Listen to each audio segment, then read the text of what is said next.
What? What do hell? Oh my God! Ain't no way. Brother, brother, brother, how you doing?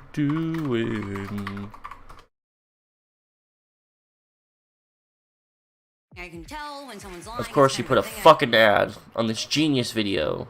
You'd be so dumb to not make money off of this. Come on, man. Come on. Brother, how you doing? Whoa, whoa. Hold on, man. Hold on. My work shoes. I know, man. You worked a long time. Oh, man, no, man. Oh, man. Oh, my God. No way. Talking about. No, man. Hold on, brother. Let me see the Brother. tongue. Oh, my God. Who is that coming off the picking road, Oh, man. Oh, man, hold on. Can we get a oh, man. R.I.P. Kobe? Because that ain't him on the logo, man. Oh, man. Hold on. Pardon me. Hold on. Can you lift your shoe up? I got a tip for you. Whoa. Yeah. Don't you ever wear these damn things no more. Hold on. I got 3 things, man. Hold on. Let me rub. Yeah. Let me plug, blah, blah. Oh, man. Take them off there. Bro, he's smacking his shoes. Yeah. That's fucking crazy. Imagine that interaction. Totally bonkers. Okay, I'm trying to figure out, is there a way to either download my stream, or should I just fucking record it? Look, we'll try to record it. I feel like it's not going to work, because I'm going to be streaming and recording at 1080p, and probably playing games and doing other random bullshit. But I don't know.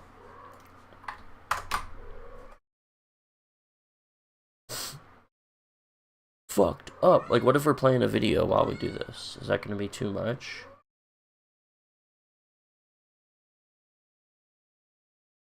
Let's just watch Boner Box for a bit. Person in America, what do you recommend? Like, what's like their options at that point? Like, if we're watching it, fucking 1080p. Besides, like, saying there's an administration that's gonna actually like do something about like at least some of them that are unhinged, and like most of the people that are being targeted, like I think there's only like 2 people so far that have actually been have a process trying to deport them that are like pretty close pro Hamas, whether or not they're like a criminal or Hold whatever. up, like, bro! I got something in my fucking task manager here. It's OVR. It's like it's probably Oculus VR shit running, but why the fuck is it on? Is it on startup? It's literally not on startup. It starts up like some other fucking way. And it's just randomly there. It was taking up like 10% CPU at one point. That sounds so fucked up. That makes it sound like I have no idea what's going on in my task manager. But it was probably just at 10% for like 1 second, okay, to be fair. Or maybe it was when I was closing it, I don't know. Look, OBS is taking up like 25%, and then this shit is around 25%. I don't know, I guess we'll see. The OVR server! Bro, turn this bullshit off. Right. And then I also... That really did fuck all, but like, that's crazy, bro. I also changed the name of my stream a little bit to be slightly more specific. Because I normally just have video games and politics.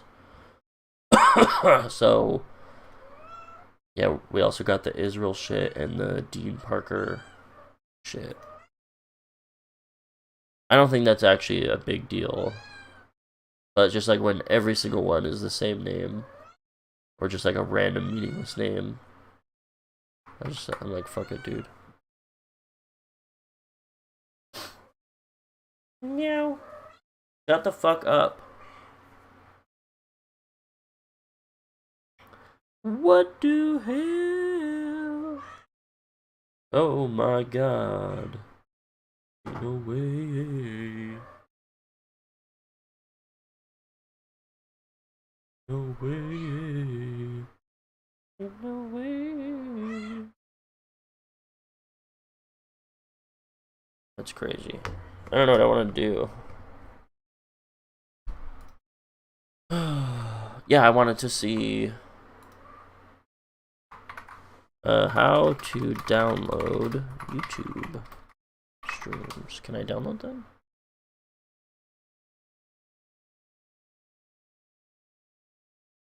Can you just straight up download them from YouTube? Is that real? Hold up. Hold up. Hold up. So what about, shit, I have to go to my, like, creator studio, because it's not, these are all unlisted for some fucking reason. Well, that's because I haven't made them public, which I kind of like. Look, we'll just do, like, yesterday's.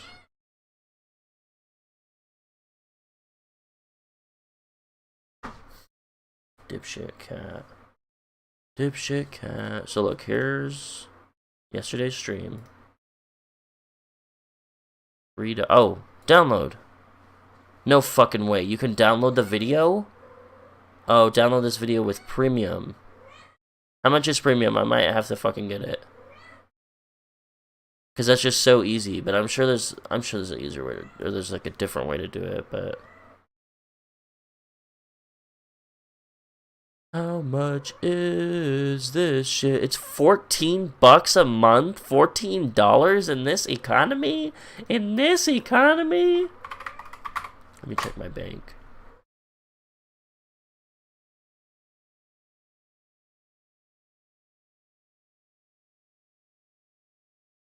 Maybe Trump will give me a $14 a month tax cut.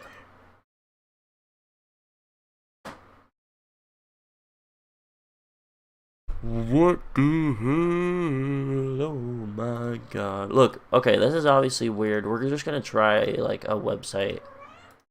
Download YouTube video. I gotta go to these random fucking things. Free YouTube video downloader online, 1080p. No, this is YouTube to MP3. Or download videos? Does it do it all? Shit, I'm scared. Alright, here. This video.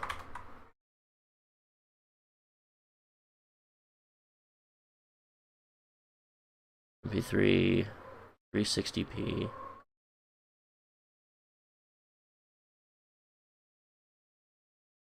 You download it with no audio?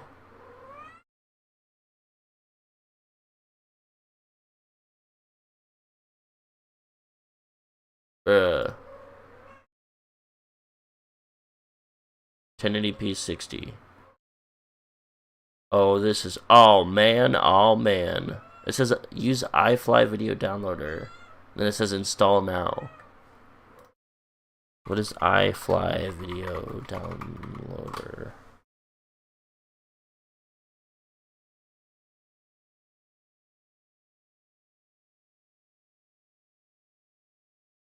Is this just whole website just a humongous ad for iFly video downloader?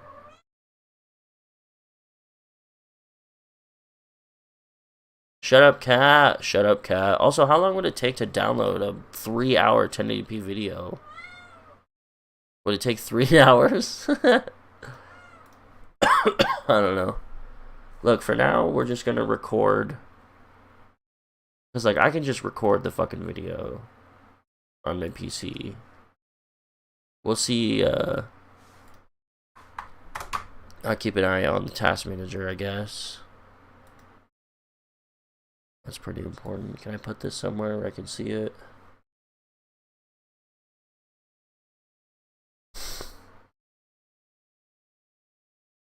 Performance. Well, wait. Okay, I just have to look shit up. So, can I record videos using GPU encoder. Yes, you can record videos using your GPU encoder. Thank you for the AI overview.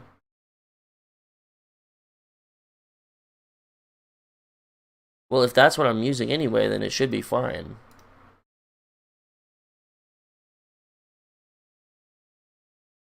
Yeah, and there's like a whole video encoding section on my GPU getting used up.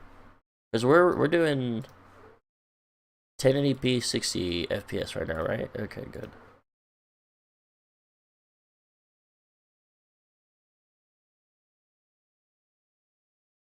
What do hell? Oh my god. No way. I don't know, we'll just see if it works for a bit.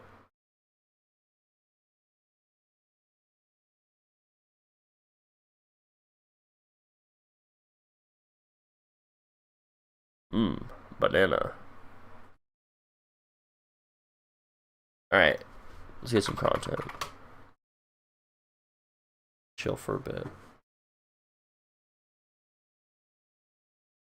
I don't know what to watch. Oh, these are like 3-4 hours long. We watched this yesterday. Here. What are these ads, bro?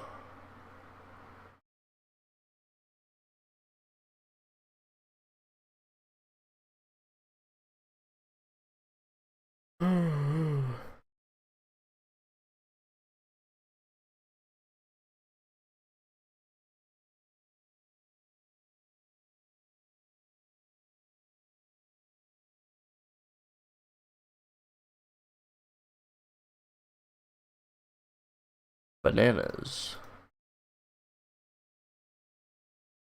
The left's new hero is a human smuggler. Is he really? This guy isn't even a hero. He just got deported without any due process, right? Which is like a huge fucking mistake.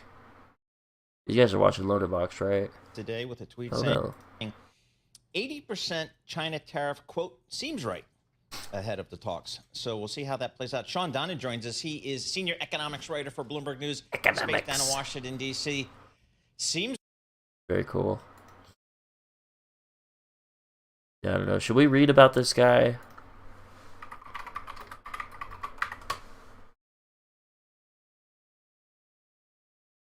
Fuck you, Not Benjamin. sure if you saw the news, but Fox News is Fuck claiming you, President Trump Newsmax. is declining in the polls. President Trump. Meanwhile.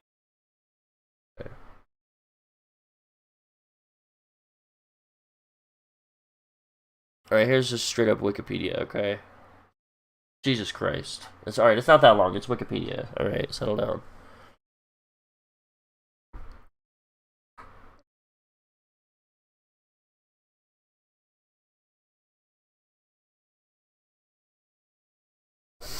I would read this out loud, but my nose is fucked up. And I also hate reading out loud. Alright, hold on. I'm fucking...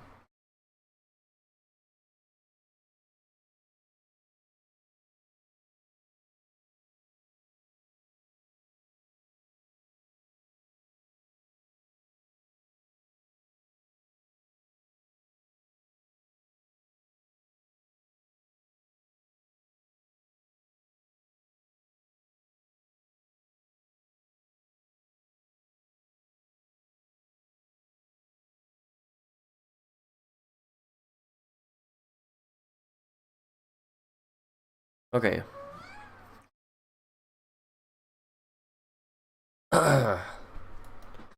Kilmar Armando Abrego Garcia is a citizen of El Salvador who was illegally deported from the United States on March 15th in what the Trump administration called an administrative error. They called it an administrative error?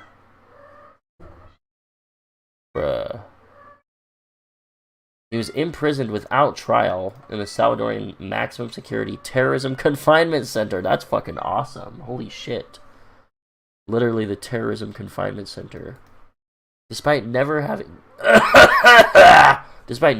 been charged with or convicted of a crime in either country. Damn. Under the country's agreement to imprison U.S. deportees there for payment. How much do they pay him? The administration has defended the deportation by accusing him of being a member of MS-13, a U.S. designated terrorist organization. An accusation based on a bail determination made in 2019 during a 2019 immigration court proceeding, which Abrego Garcia contested.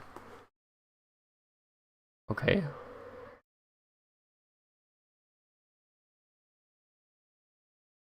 Is my audio working? It's working, right? I'm talking? Yeah, it must be working. I'm just gonna trust it. I got some weird notification saying it doesn't. So yeah, it sounds just about as crazy as I imagined. He was from El Salvador, but he came here seeking asylum, I guess. Bro, fuck. Okay, how far down is this? We have to go this far to find...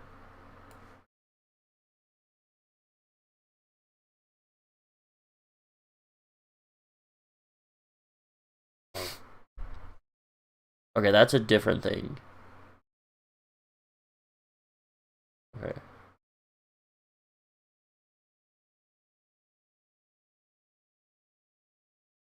Grew up in El Salvador, and then immigrated illegally to the United States in 2011 at the age of 16 to escape gang threats. In 2019, an immigration judge... Wait. So, like 8 years later, an immigration judge granted him withholding of removal status.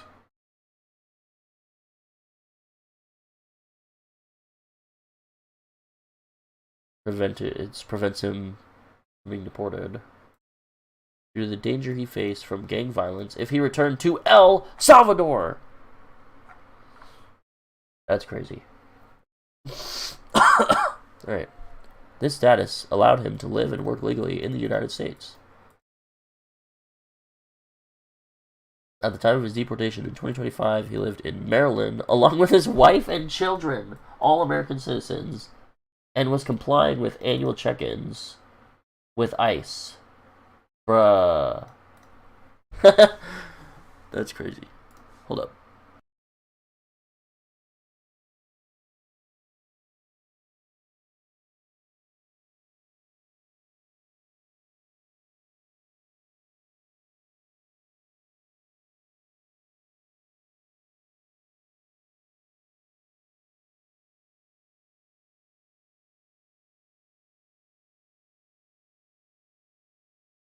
Okay. On April 10th, 2025, the Supreme Court of the United States ruled without dissent that Abrego Garcia's removal to El Salvador was illegal.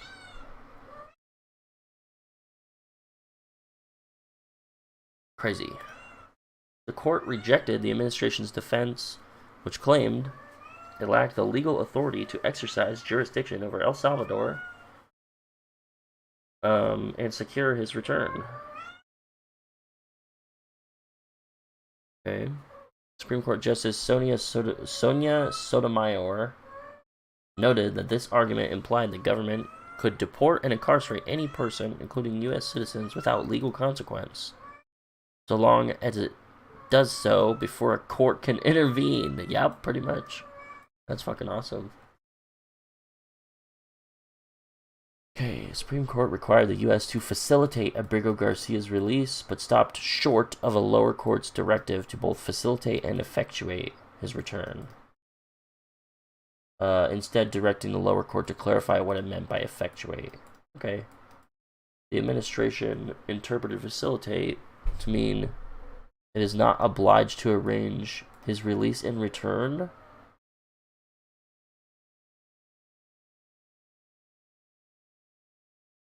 And can meet its obligation by admitting him into the U.S. and providing a plane if El Salvador chooses to release him, which President Nayib Bukele of El Salvador refuses to do. Bukele stated in an Oval Office meeting that he would not smuggle a terrorist into the United States. Oh, thank God. Bukele is keeping us safe. He will not smuggle terrorists into the United States. What a good guy. He's looking out for us. Appreciate it. While the case regarding facilitating the return of Abrego Garcia continues to be litigated in district court, I'm gonna turn into a ghoul. I'm gonna remove my nose. While the case regarding facilitating the return of Abrego Garcia continues to be litigated in a district court, the government has now argued that this case involved state secrets, and the court has set a hearing on the issue for May 16th.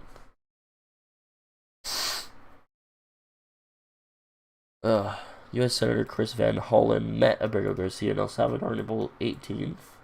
Abrego Garcia said he'd been transferred from C.E. Cot to another prison in El Salvador, and he is being held in isolation. So this is crazy. Perpetrator, governments of the United States and El Salvador.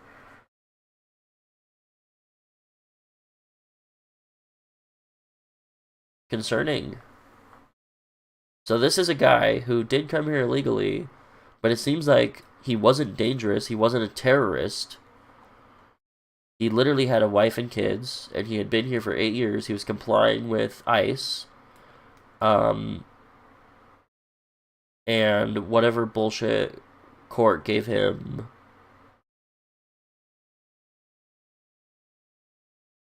this... Oh, an immigration judge granted him withholding of removal. I don't know, we could read more about it, but...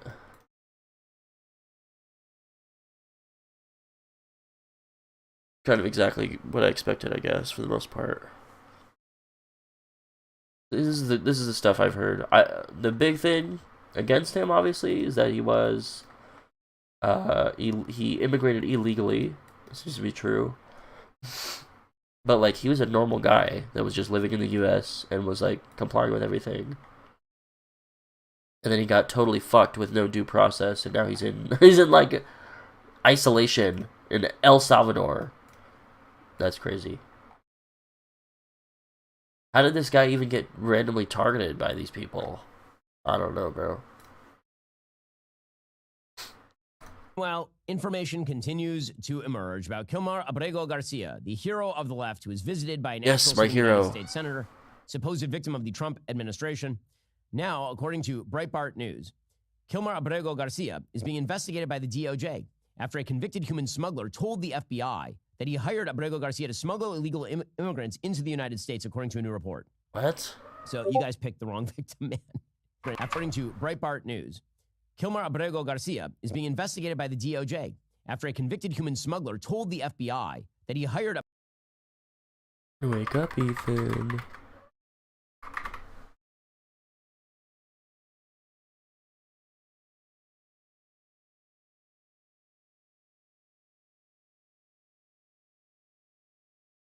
Wake up, Ethan.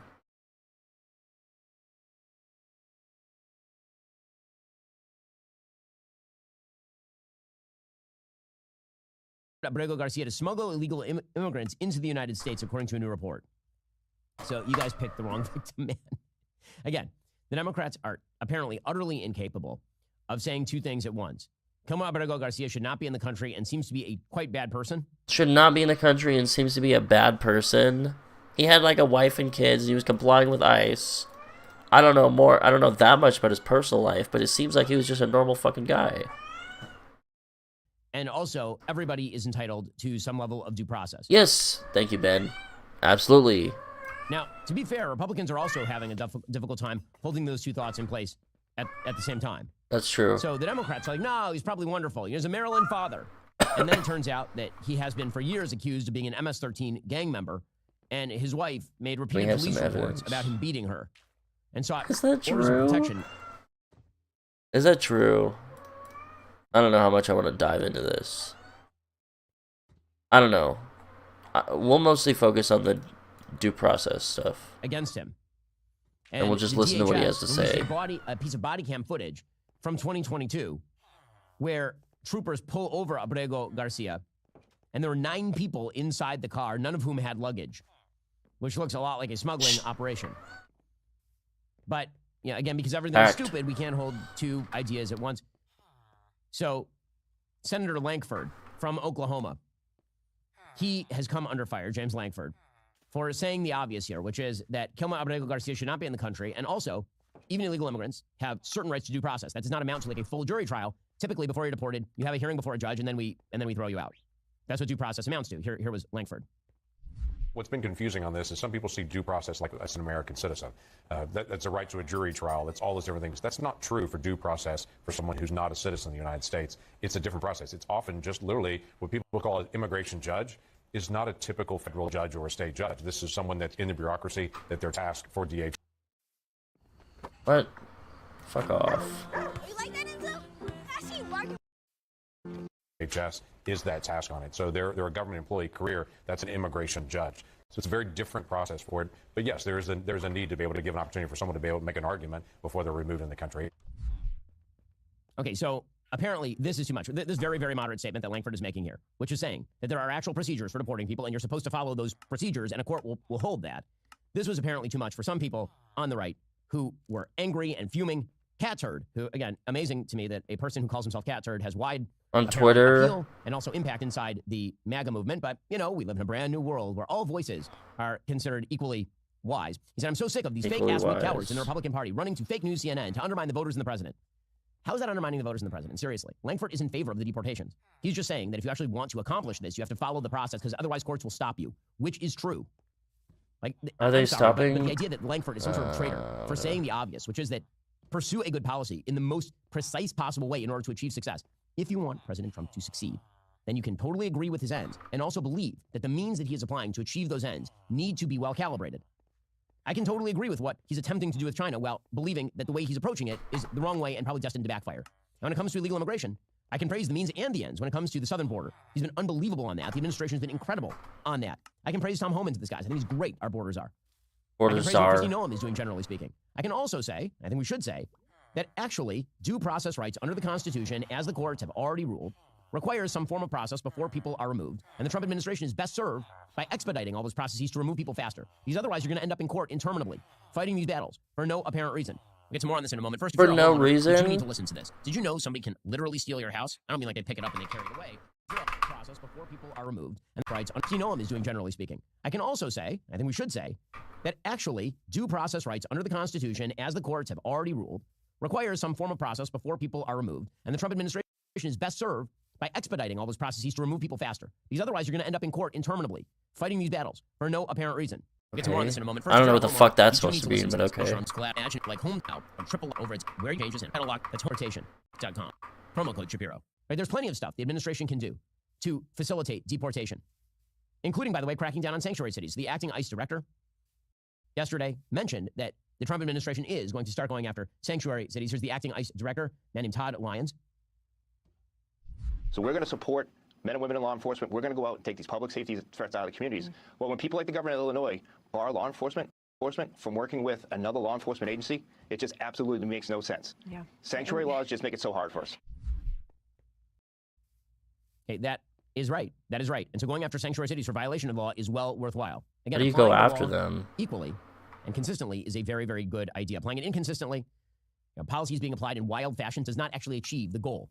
And I'm all about results. I just want to see the results. Listen, when President Trump was running, a lot of people were talking about the character of President Trump or what is he like as a person or anything.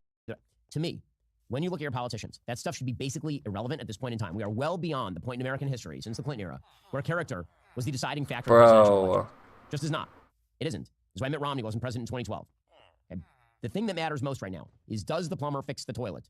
That's it. So it matters very little to me whether the plumber intends to fix the toilet and then proceeds to botch the job. All I care about is whether the toilet is fixed. So President Trump wants to fix the toilet. In many areas, he is fixing the toilet that is Washington, D.C. But in places where I think he's going about it the wrong way, I'd prefer that he do it better. This reminds me of when Bluesky and Shapiro had their debate. And he basically said that he would grade Trump differently because he's obviously crazy.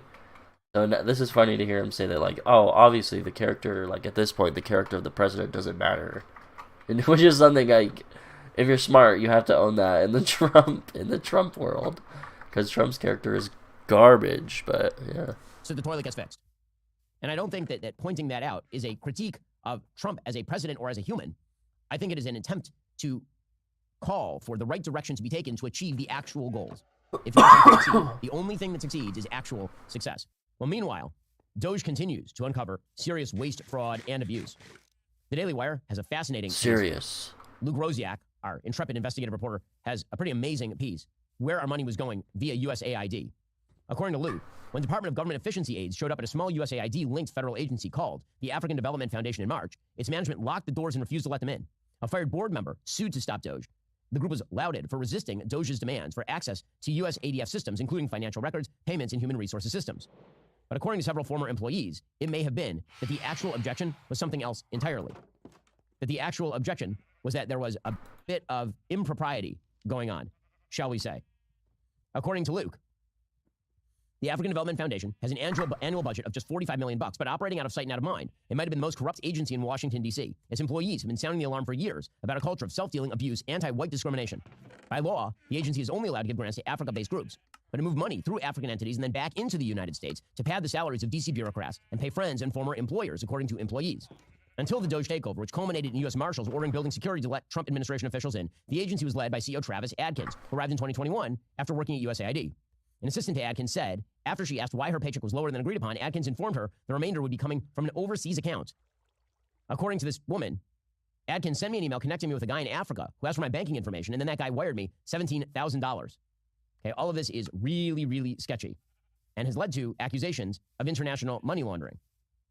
And there is indeed an enormous amount of waste, fraud, and abuse in the federal government. Doge has been uncovering. Indeed. Are those the kind of numbers that are going to be sufficient to cure the national deficit or the national debt? No, but it's a step in the right direction. Well, that's all for now, folks. So then what the fuck do you mean that it's massive, bro? This is what I heard. I heard that Elon Musk said he was going to uncover like over $1 trillion of waste. Waste, fraud, and abuse. And then it turns out that it's like 150 billion of him just cutting shit that he doesn't like. Where's the where the fuck is the waste? None of it makes sense. And then there's already, I hate Doge, like there's already agencies and systems in place for making sure that this shit isn't getting like wasted or abused. Like, isn't that what the inspectors general, isn't that what they do? And Trump fired like all of these guys. Look, this is literally an official in charge of inspecting a particular institution or activity. And Trump fired like all of these guys that are literally supposed to do Doge's job. Yeah, whatever, bro. I don't know. Ben was talking about some other shit that I don't really care about in there. But, like, he's at least saying that he should have had due process. But then he's also saying shit like, is Trump, he doesn't care about Trump's character. He just cares that he's effective. Is that what you call effective? Is, like, throwing out American principles? Throwing out, like, due process? I don't know.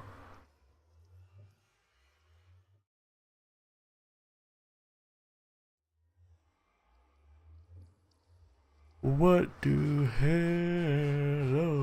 Oh my god.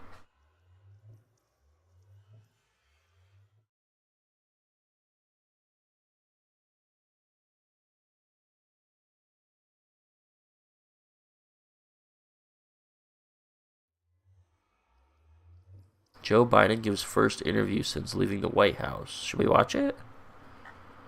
We can watch it, I guess. It's 30 minutes. In this, the week we remember those who died in World War II, I've come to World Delaware, War in the United II. States for a special edition of Political Thinking, at the start of a new series of conversations with, rather than newsy interrogations of, those who shape our political thinking about what has shaped theirs. My guest this week is the last living president of this country to have been born during the Second World War, a man who says it shaped his beliefs and his values, a man who served for 50 years as a frontline politician, as senator for this state, as vice president to Barack Obama, and then president of the United States. On this special anniversary, we invited President Joe Biden to reflect on the history and what it teaches us now. Oh my god. Why do you have to be so loud?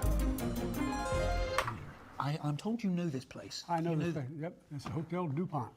And this was the center of all activity in this town for a long, long time. And am I right, you launched your senatorial campaign in this building? I did, in the main hall downstairs. Please come and take viewed almost as sacrilegious, yeah, a young Democrat coming to Republican territory to announce, but no. That was what, just 50 years ago? That's all. Not a lot. Yesterday. Mr. President, thank you so much for talking to us. Thanks for being Mr. President. In this week of celebrations of VE Day, I've been looking back at a speech you made a year ago at Normandy for the 80th anniversary of D-Day. And you said, they knew beyond any doubt there are things worth fighting and dying for. It's a message of sacrifice. Do you fear that that message is being forgotten in America right now? I do fear a little bit. I don't think it's been forgotten by the people. I think it's been forgotten by the leadership a little bit. Excuse my cough. The fact is that my father and mother's generation knew what was at stake. They knew that democracy was literally hanging in the balance. Adolf Hitler, had he won, had there been no united Europe and united with the United States, you know, the United States has never been able to avoid a war in Europe. And so one of the smartest things we did after World War II. What about World War II? Because alliances provide security. And imagine had we not done that. So, and the other thing, I'd been to a landing on D-Day, a reenactment of that event, not on the 80th earlier, and coming in one of those boats, those landing craft, and the thousands of ships were out there, and the tens of thousands of men and women, mostly men, who stood on the beaches, and then how they scale those cliffs. You know, there's 6,000 grave sites there. 6,000. That's what's in your mind on this week. And you know, anyway, I guess the world has gotten smaller. And so imagine if we didn't have NATO now, what would be happening in the Mediterranean? What would be happening with regard to activity by Russia and China in the region? Yeah, yikes. NATO, I don't know what the fuck's happening in the Mediterranean. You say imagine. Can you imagine it now? Because there are some people who fear that this Atlantic alliance, born in the Second World War, is now dying before our very eyes. Is that your concern? It's a grave concern. I think it would change the modern history of the world if that occurs. Look, we are not the essential nation, but we're the only nation in a position to have the capacity to bring people together to lead the world. Otherwise, you're going to have China and the former Soviet Union and Russia stepping up. And when I say inflection point, there's so much change taking place so rapidly that there needs to be an ability to respond rapidly. And I just think to myself, what would have happened in the Middle East, as bad as things are now, were there no NATO? Do you think Russia and China would have stayed out militarily? I don't, anyway. At the center of NATO is this promise, isn't it? You called it in a speech I saw in Warsaw a few years ago, a sacred obligation, which is sacred. You defend each other. Do you think attack Donald... on one is an attack on all. Wix gives you the power of AI to build the website.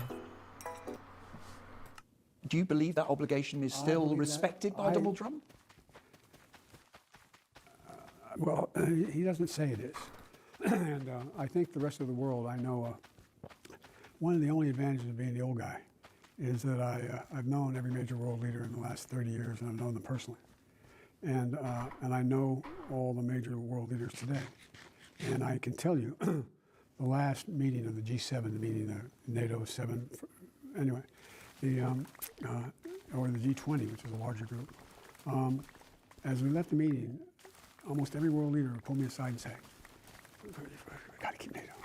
My democracy is at stake. Every generation has to fight to maintain democracy. Everyone's going to be challenged.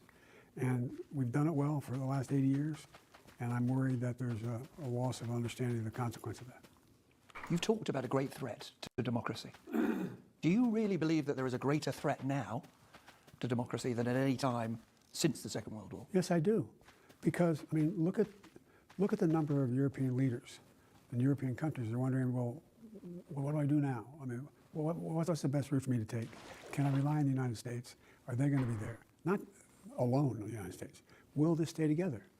And you know, and we instead of democracy expanding around the world, they're receding. And democracy is every generation has to fight for it. And yet you hear what's being said by this administration. The Vice President, J.D. Vance, complains about European freeloading, he calls it. Freeloaders. The Defense Secretary, let me just repeat that. You know what they're saying in this administration. The US Defense Secretary talks about European freeloading. The Vice President talks about your country, the United States, bailing out Europe. There's an anger there. Have they not got a point?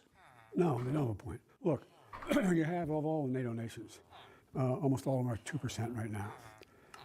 But what they've done is, you know, when we were attacked, what happened on 9/11? They all responded, support us. Look, imagine there being no NATO. Do you think Putin would have stopped at Ukraine? Do we think Putin would have stopped I don't understand how they fail to understand that there's strength in alliances. There's benefits. The cost there, it saves us money overall. Let's turn to Ukraine, can we? Because you compared the war in Ukraine with the Second World War. President Trump is now saying, look, if you want peace, Ukraine is going to have to give up some territory. Some people think that is common sense to say. Yikes. Do you think it's not common sense? It's perhaps modern-day appeasement? It is modern-day appeasement.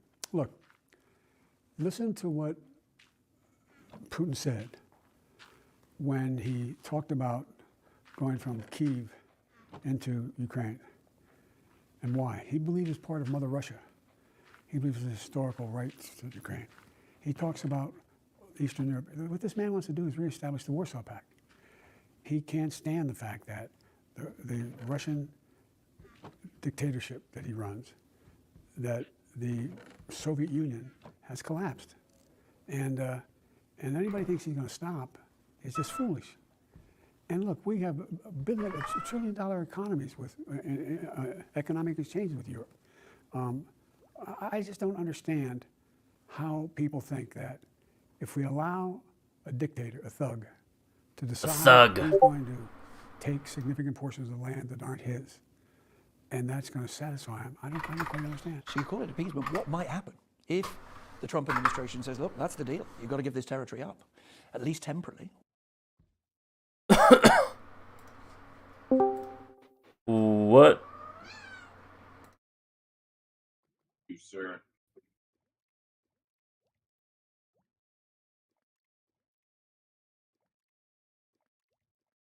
Hello? Bro, why is your mic so bad?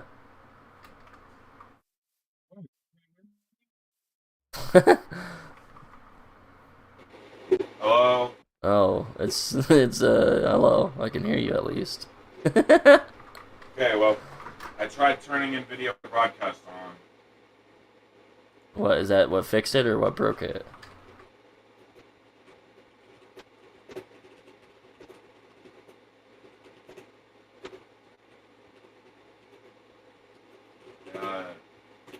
When I turned in video broadcast on, you couldn't hear me, but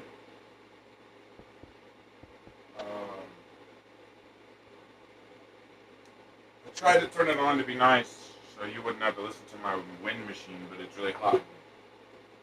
Want want.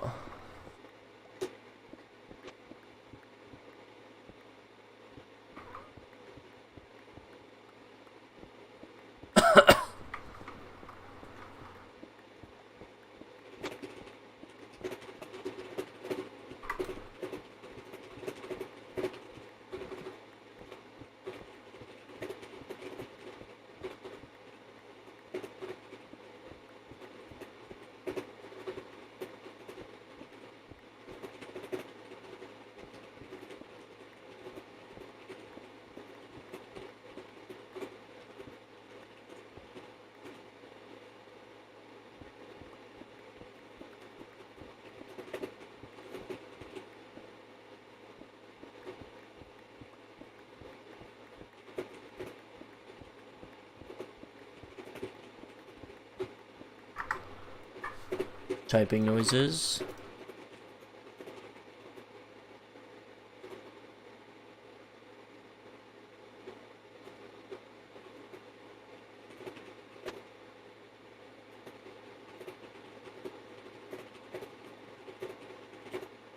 Wake up, Ethan.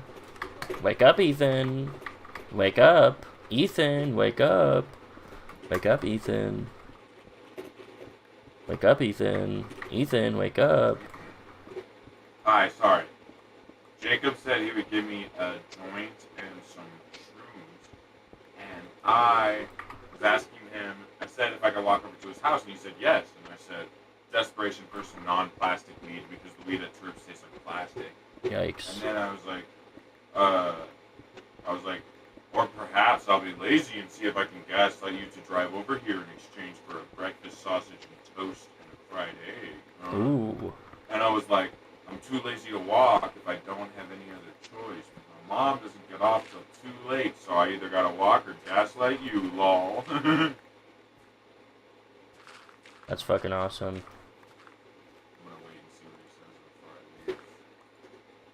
But I might leave.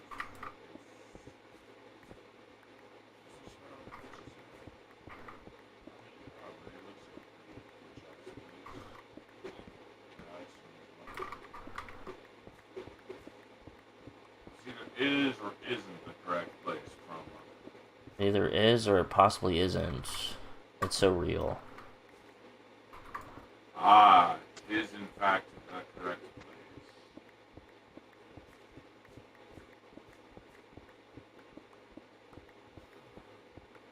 Batshit bananas. Batshit nuts.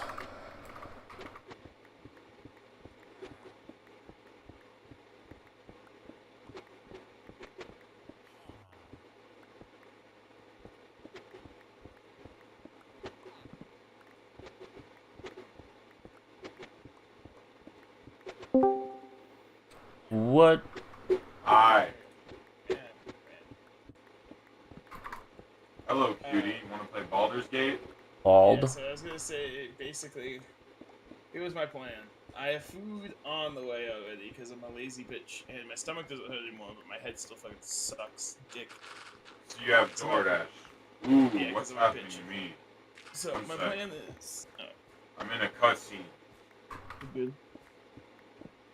We go. What go we?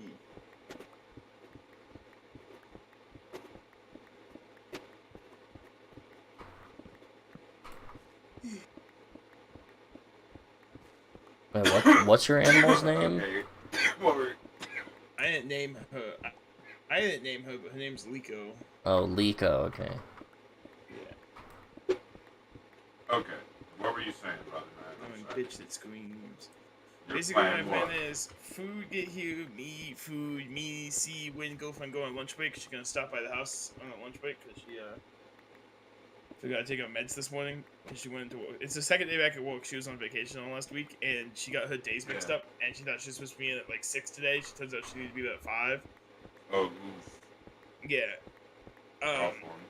Well, she was already up at 5 because she got up to let her dog out because the dog. Yeah, was but did they like call her or something? Yeah. Okay, so like that's still a the rough thing- morning, you know. I'm just gonna throw Yes your whole and day no, out of whack. because the thing is like,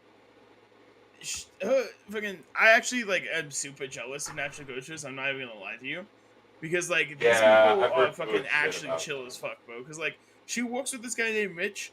She's told me a lot of stories about him. He seems like a pretty chill guy, even though he also seems like a fucking mild schizophrenic sometimes, because he's also talked about like taking a bunch of fucking mushrooms and like seeing God one time. Or like, what was the thing that he told to my girlfriend one day that I was just like, bro, what the fuck? It was something about aliens, like him believing something about aliens. I don't know what it was, but she told me, and I was like, well, what the hell? But he called her this morning, and he was just like, hey. He was basically like, hey, sleepyhead, did you forget what day it was? She's like, yeah, I got my times mixed up. He's like, okay, no problem, I'll just wait for you. She's like, alright, I'll be there soon. And it's literally the conversation they had this morning at like 5:15 this morning. Damn. Yeah, Rich is Well, pretty chill. that's pretty fucking chill, man. That's way too chill. Yeah, all of her coworkers are pretty chill, except like it was really funny. I didn't get a chance to tell you this. The other night, the first night I called out, I talked to my girlfriend for a little bit, and because she woke up in the middle of the night and she scared the shit out of me because it was like 11 o'clock at night. She usually goes to bed at 8. And I was walking to go get some more water, and so this is how my you've never really been in my house, but this is how it is. I am at the very back of my house, in the opposite room of my front door. Okay? And that hallway on the right-hand side is the master room that was sanding the fucking walls down on. The left-hand side is the bathroom, and if you keep walking forward through the hallway, you go into the kitchen. Okay, so I was going to the kitchen to get water, and as I walk by the bathroom that's pitch dark, all I hear is, hello. And I was like, oh, what the fuck? Look over, I was just sitting on the toilet, pissing in the dark. I was like, you fucking scared the shit out of me, pissing in the dark.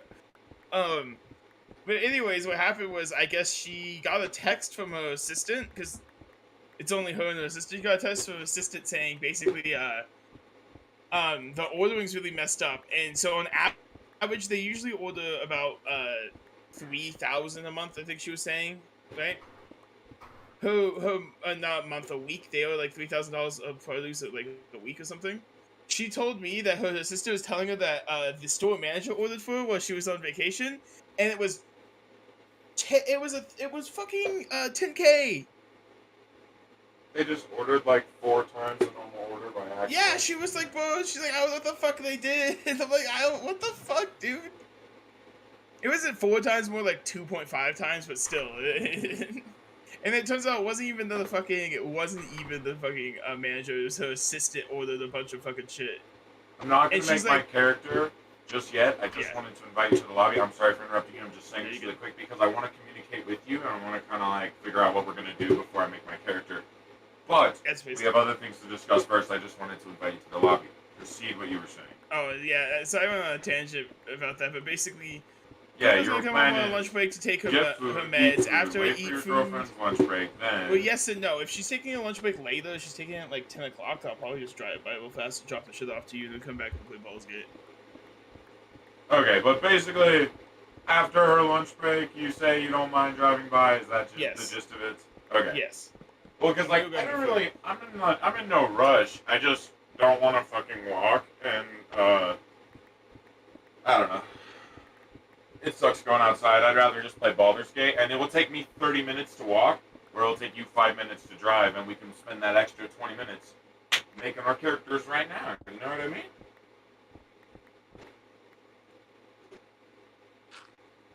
Anyway.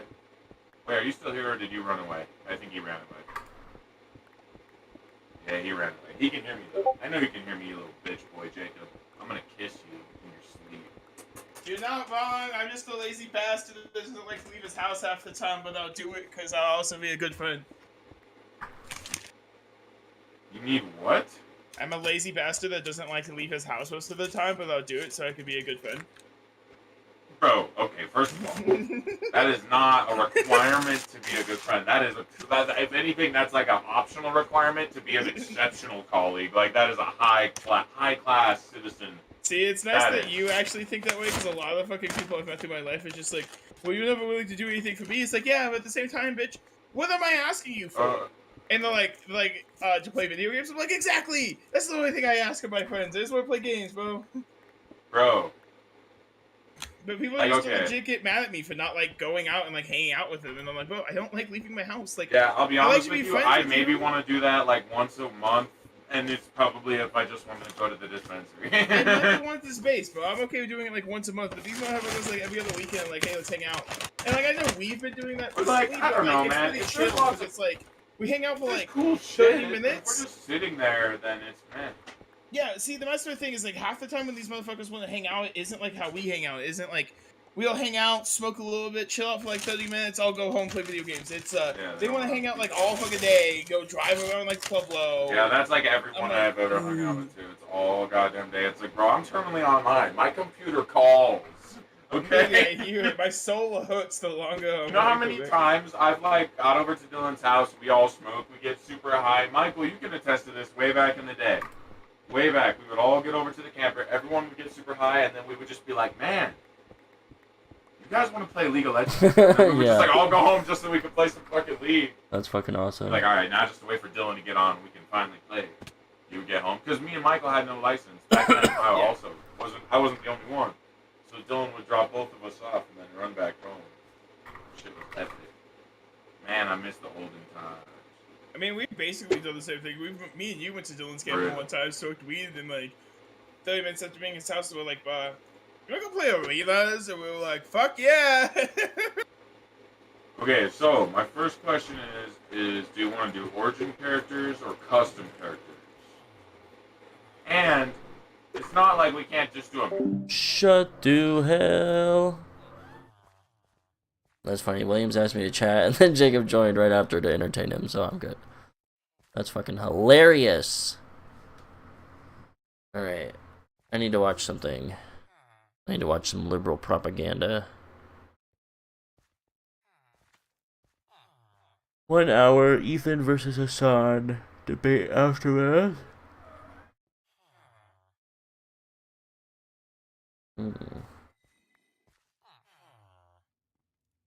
Oh, this looks... Here, this looks fun. This is our liberal... I want to put Kyle on the spot, though, for a little bit right now, because I have a question for you. Are you going to be able to bring Joe Rogan back? Oh, that ship sailed a long time ago. You don't think you can do it? Because, bro, because you put on a video where you're like, oh, even Joe Rogan says... He's bald! Do you have any... Did you see the title of that video? Joe Rogan finds his balls. No, you got to watch the whole thing, because the conclusion of the video is he's got a long way to go before he... Oh, God. He had Donald Trump on his podcast and gave him a hot stone massage. He had J.D. Vance on the podcast, same thing. He has on a new billionaire asshole seemingly once every other week. He has on Elon Musk like all the time. So he's cooked. He's cooked. He's cooked. Every now and then he has moments, right, where you're like, oh, Bro is the old cooked. Joe is still in there. But he's not, because ultimately what Joe is a wave rider.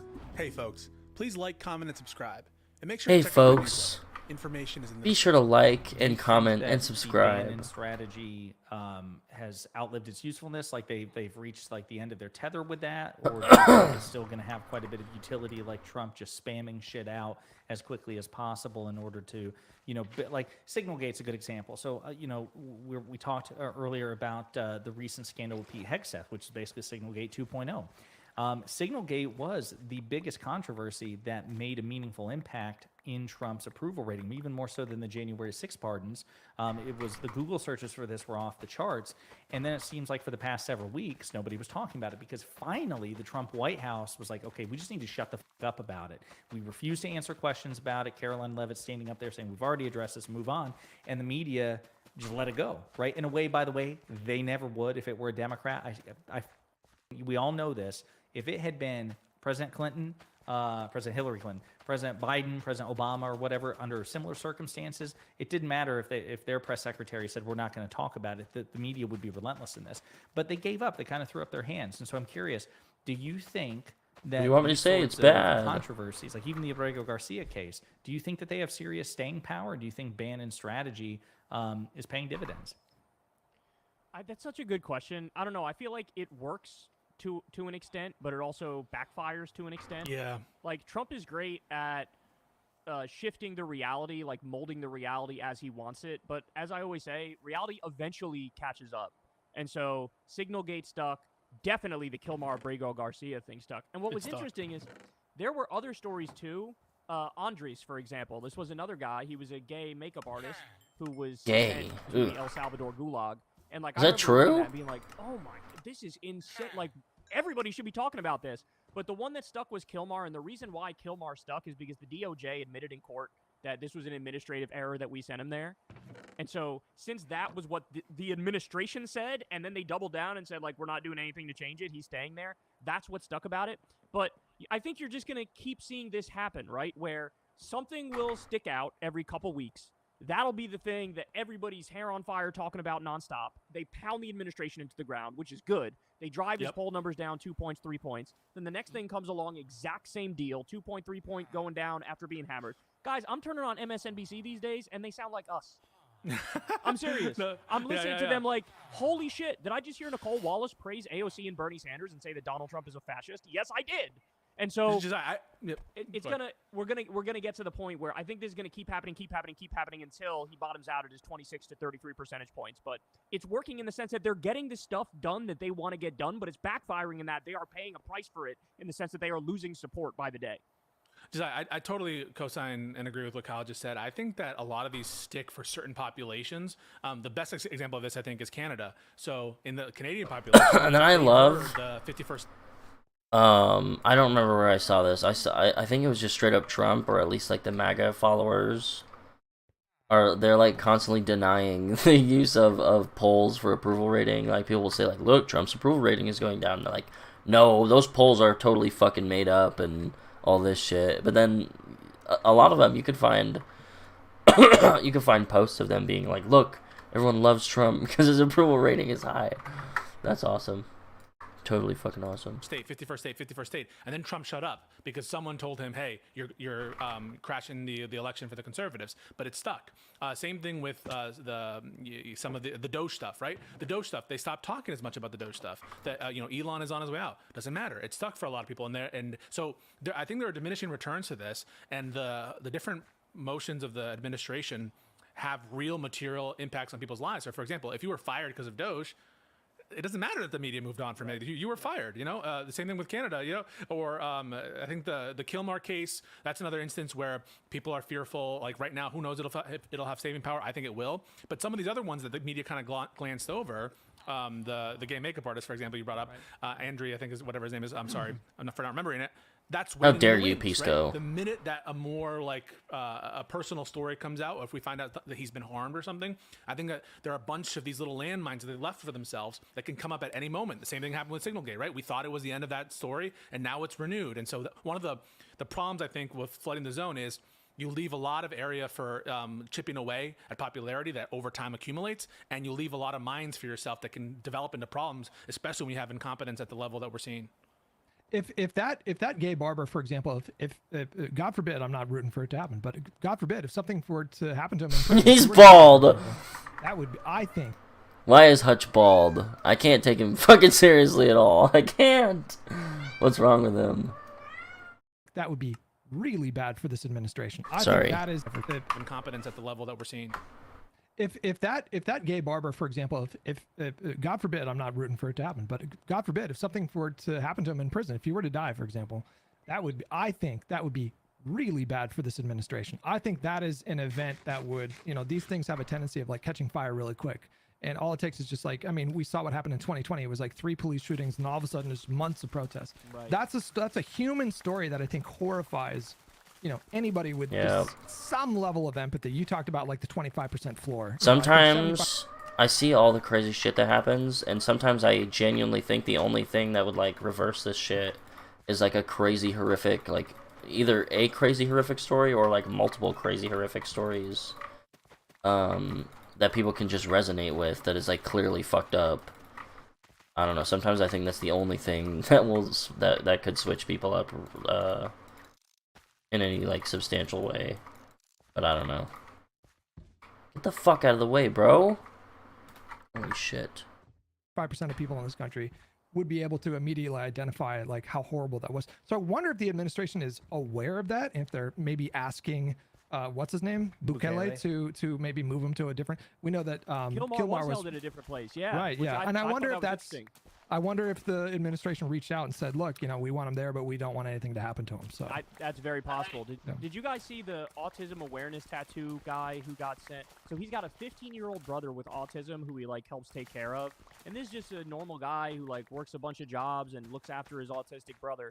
He had an autism awareness tattoo. Based off that tattoo, they said, get in the gulag. They sent him to El Salvador. And this was another one of those stories that, like, to me, it kind of drives me crazy. Like, I'm happy that the Kilmar thing blew up as much as it did, and he deserves every word of it. But I really wish that all of these cases were on the front of everybody's mind because, well, I mean, there was a report that anywhere from 75% to 90% of the people who are sent there don't even have a criminal record.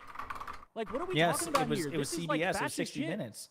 Yeah, 60 Minutes did this like this massive expose on this. Yeah.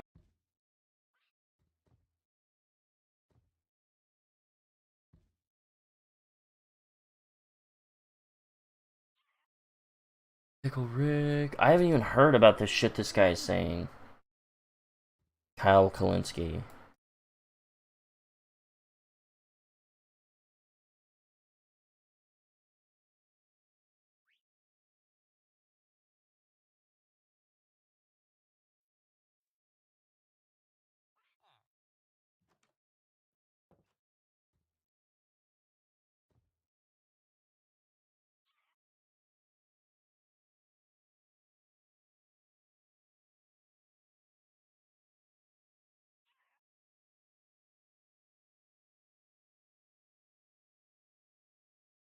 Jesus.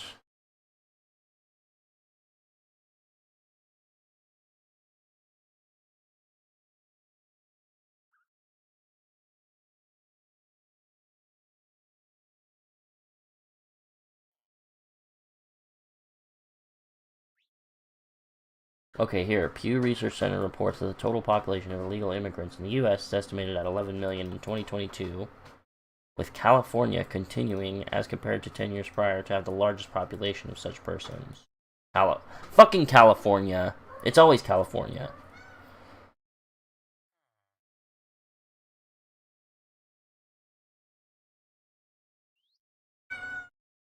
Guantanamo Bay. Shh.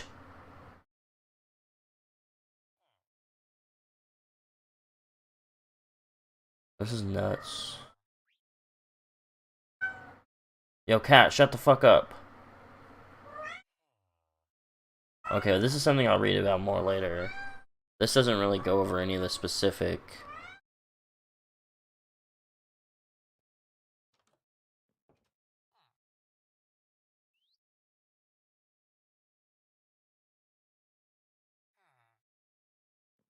At least the first few paragraphs don't go over specific stuff, but I know that I've heard, like, when I think about it, I've heard a lot of these stories. Like, I remember one of the first things that happened was he tried to put a tariff on Colombia because they were mad that he was shipping, he was deporting people, like, to Colombia on planes, and they didn't want to accept them.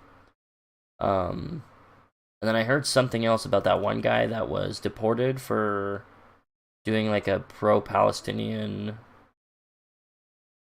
protest or something. I don't know much about that, but fuck knows, bro. Yeah, 75%. It's a staggering sum. And you know, while you guys were talking about this, though, where my mind went to, as cynical as it is knowing that Fox News and Ben Shapiro and the Daily Wire and, you know, so many people, some of whom we've interacted with, Will Kane would be oh my God, Will Kane, bro, Will Kane cracks the cope that billows from this man's pores. He's like, you know, so sure the stock market's down, but what is down really? You know, like this sort of shit. Okay, they start getting really abstract. Yeah, but knowing the lengths that there's just no limiting principle, I guess, is what I keep reminding myself every day with the Trump administration and their diehard supporters and people who wield enormous power. Again, Fox is, you know, killing it in terms of success. I mean, like their viewer share is just skyrocketing. They are, by the way, it's a pet peeve of mine when people are like, you know, the mainstream media and Fox. You know, Fox is by every definition the mainstream media. They're by far the most successful, and there's just no limiting principle to these apps. Did you know you can AFK Bloodsons? Did you know you can blah blah blah blah blah blah blah blah blah blah blah blah blah. Assholes. They would continue to defend this, and yeah, I'm not looking forward to see that. There was an interesting moment with Will Kane today, and Pisco, I think you interacted with him a little bit, but to me, it was just another reminder of just how insulated MAGA voters are, and sort of like the Fox News type voters are. Like, how did you not know that Trump had talked about sending homegrown people to El Salvador, or sending U.S. citizens to El Salvador? He did it on camera, live in the Oval Office. Then he corrected himself. He corrected himself eventually, but Maxwell Frost brought it up in that interview, and he's like, sorry, do you have a source for that? It's like, you do the news for a living? You cover this stuff every day, and you didn't hear him say that? It was unbelievable to me. I thought. Did you all see it? Yeah. Kyle, did you see this? I didn't see the clip, what he just described, but, I mean, these people, they're liars. Like, he's just lying. This is what they do. I mean, you guys know this. They had to pay out $787 million because they lied about the 2020 election, and behind the scenes, their emails and texts came out, and you had people like Tucker Carlson being like, literally nothing positive has come out of the Trump administration, and I hate him with a burning passion, and I can't wait until he's out of office. You had Laura Ingraham and Sean Hannity going, damn, this Sidney Powell bitch is crazy. What the f*** is she talking about? They're just like they're literally paid liars. This is something I've had to come to terms with in recent years. Is that I used to assume everybody is just sort of similar to me and has good faith and like mean what they say, but that's not true. Like, some people are just literally paid propagandists, lying hacks. Bro, that's yeah, that's kind of true.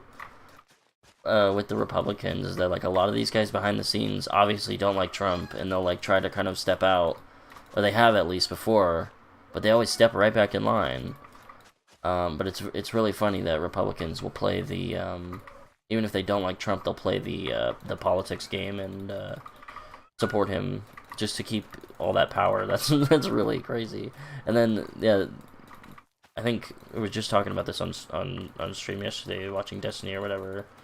This is like a huge issue between the Democrats and the Republicans, is that the Democrats have so much trouble doing this same thing, just like all getting behind like a candidate or all getting behind the same message and just like pushing hard as fuck. So that's pretty funny. Applies to Fox News. I think that applies to the Daily Wire. I think that applies to virtually all of right-wing media. Like, these people know what they're saying is total horseshit, and they don't care. That's why it was cracking me up when people were like doing victory laps about was it the ABC settlement with Trump for $15 million? And I'm like, you really want to go there? Fox had to pay orders of magnitude more, nearly $1 billion, the single biggest defamation settlement in American history. And so if you want to shit talk ABC, because now Pisco's the attorney here, maybe I'm speaking out of turn, but I'm confident I'm not. They folded. They should have resisted that, because they probably would have prevailed in a defamation case given the robust First Amendment protections that they enjoy. But they didn't folded. Want more discovery. They didn't want to have more discovery and more of their internal texts and emails to come out. I think it. I mean, I'm sure that was part of it, but I also think that a lot of these conglomerates are worried about like mergers and acquisitions that they have under the Trump administration where they need approval, right? I mean, you know, you want to cozy up to Trump, $15 million. The ABC's owned by Disney. That's chump change, right, to them. That's like loose change they find in the couch. I was talking about Fox. You're talking Oh about yeah. Oh Fox. No, 100%. They didn't want discovery. Yeah. CBS, you're right. It's about the mergers and stuff for CBS. Yeah. It's unfortunate, but a lot of these organizations, to be honest, have a fiduciary obligation to their shareholders, and so it really is. You know, you want a lot of these corporations to stand on business, but one of the reasons why we support regulation and things like the CFPB and things like the NLRB is because we know that the incentives here are to the shareholders, and if they have a legal obligation, a legal enforceable obligation to their shareholders, it's tough. So I don't actually know what was going on in the internal deliberations, if they thought it was a strong case or a weak case. Attorney's expenses on a case like that is easily millions of dollars to get a case like that to trial. It's a lot of burden. It's in the news all the time, and at a time when he's going after news organizations for and saying that he's going to withhold permits and all that kind of licenses, that kind of stuff. So yeah, I want to put Kyle on the spot though for a little bit right now, because I have a question for you. Are you going to be able to bring Joe Rogan back? Oh, that ship sailed a long time ago. You don't think you can do it? Because, bro, because you put on a video where you're like, oh, even Joe Rogan says this kind of thing. So, do you have any? Did you see the title of that video? Joe Rogan finds his balls.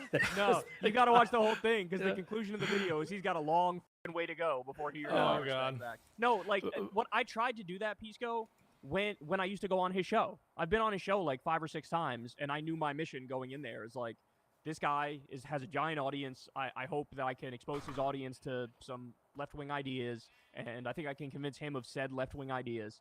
But he really, he also really helped radicalize me into the person I am now, where you guys were talking about how I shitpost all the time, and I'm like totally, I just try to go for the jugular. That's true. Other side. I see him on Twitter. Because I was the guy who held his hand and walked him through it and was very sympathetic and would craft my arguments specifically for his sensibilities. And I hit a brick wall. He had Donald Trump on his podcast and gave him a hot stone massage. He had J.D. Vance on the podcast, same thing. He has on a new billionaire asshole seemingly once every other week. He has on Elon Musk all the time. So he's cooked. He's cooked. He's cooked, and every now and then he has moments, right, where you're like, oh, the old Joe is still in there. But he's not, because ultimately what Joe is a wave rider. And so he saw the wave of Trump and went, oh, let me ride that wave because the vibes are good. And then now what he's noticing in this moment is that, oh shit, the vibes have shifted because of the Kilmar Abrego Garcia. Bro, so many of these people at the top of popularity are basically only wave riders, or like super focused on the popularity game. That's really crazy to think about. Because I was just thinking about the other examples are Dean and Parker, Joe Rogan, and then I had one more, but I completely forgot it. I thought it was a good one. Maybe I'll remember it. I don't know. Wait, let's rewind like a few. Every now and then he has moments, right, where you're like, oh, the old Joe is still in there. But he's not, because ultimately what Joe is a wave rider. And so he saw the wave of Trump and went, oh, let me ride that wave because the vibes are good. And then now what he's noticing in this moment is that, oh shit, the vibes have shifted because of the Kilmar Abrego Garcia thing. This is actually f***ed up, so let me ride these vibes. I actually there's think no core. There's no core there. I actually think that's a little incomplete in terms of the analysis, because I actually think his politics have fundamentally changed. I mean, he was one of the guys, to your point earlier, but like he was one of the guys that inspired me to get into content. You know, like I used to massively look up to this guy. But back in the day, he was like his politics were not dissimilar from mine. We were focused on like legalizing marijuana and civil liberties, and you know, like he was willing to push back against conservatism. And it seemed like he actually climate change was another big thing. One of his most famous clips is him excoriating Candace Owens over climate change. It's like a 6-year-old clip. It's like one of the best clips. He just annihilates her on the topic. And now it just seems like he is just a run-of-the-mill, small government, low taxes, you know, don't tread on me Republican. It seems like he was and I think bro. and I think COVID was the thing that really, like, he had been primed sort of for like the years. He was platforming people like Gavin McInnes and Milo Yiannopoulos and stuff like that. And so he was kind of dabbling a little bit in those waters, but then COVID came around, and boy, it was in the span of like 5 months. Something really radically shifted in him at that point. It was COVID, to your point, definitely COVID. It was also, everybody he was surrounded with was 100% pro-Trump. He had right-wing MMA fighters. He had right-wing comedians. He's, you know, would have people like Ben Shapiro on the show. And so he's also a good example of internet radicalization, right? Like his feed would serve to him all the exact right-wing pipeline things you think it would serve to him, which is why he was a fan of Gavin McInnes and Milo Yiannopoulos and Ben Shapiro. Who's Gavin McInnes? And so, yeah, he's a real cautionary tale. And again, that's why it's actually super important what we're doing and to be really loud and aggressive about it, because we can't let that happen again. I mean, we've already lost a generation of young men to Andrew Tate's bullshit, right? And to Joe Rogan's bullshit. And it's like, we can't have that happen. Did you guys see that article? Contrast? Did you guys see that article of the Gen Z girls are purposely dating millennials now because the other Gen Z boys Yeah, I did see are that. all No, I fucking- did not see that. all because they're all Andrew Tate assholes who are like, get in the kitchen, shut the f up, make me a sandwich, suck my dick, and then, you know, leave. And the millennial guys are just normie, like, yeah, I believe in equality, whatever. And the Gen Z girls are like, oh, I love millennials, like I'm gonna date only millennials now. And this is what I'm sorry, but he's had a horrible effect on our body politic. I don't think I can ever forgive Joe Rogan for when he had on Donald Trump and gave him a hot stone massage and then endorsed him right after that. And then, by the way, he has the nerve to do the bullshit thing of like, who, me? I'm just a comedian talking shit with my bros, bro. He blamed Tim Walz for that. He said Tim Walz's dishonesty about the Tiananmen Square incident was the reason that he... Are you shitting me? He switched his Wait, vote he to did not. Donald Trump, who is, without a doubt, the least honest politician we've ever had in history. And he cited did Tim not know that, Walz. Hutch. Dude, I look did it up. not know Look that. it up. I promise you, look it up. He compared Tim Walz to Kim Jong-un. No, he didn't. Yeah. Yes, he did. I'm gonna look it That up. was another thing that I was like, this guy and the horse he rode in on. This guy 1,000 Ways to Sunday, because he kept going after Tim Walz, and the fact that he did made me have zero respect for him. This is one of the best politicians in the country. This guy. Look at what he's done in Minnesota. He's a massive success case with a 1-seat majority, and you're shitting on the guy because you think he's a liar. When, to your point, you support the guy who told over 30,000 verified lies in his first term alone.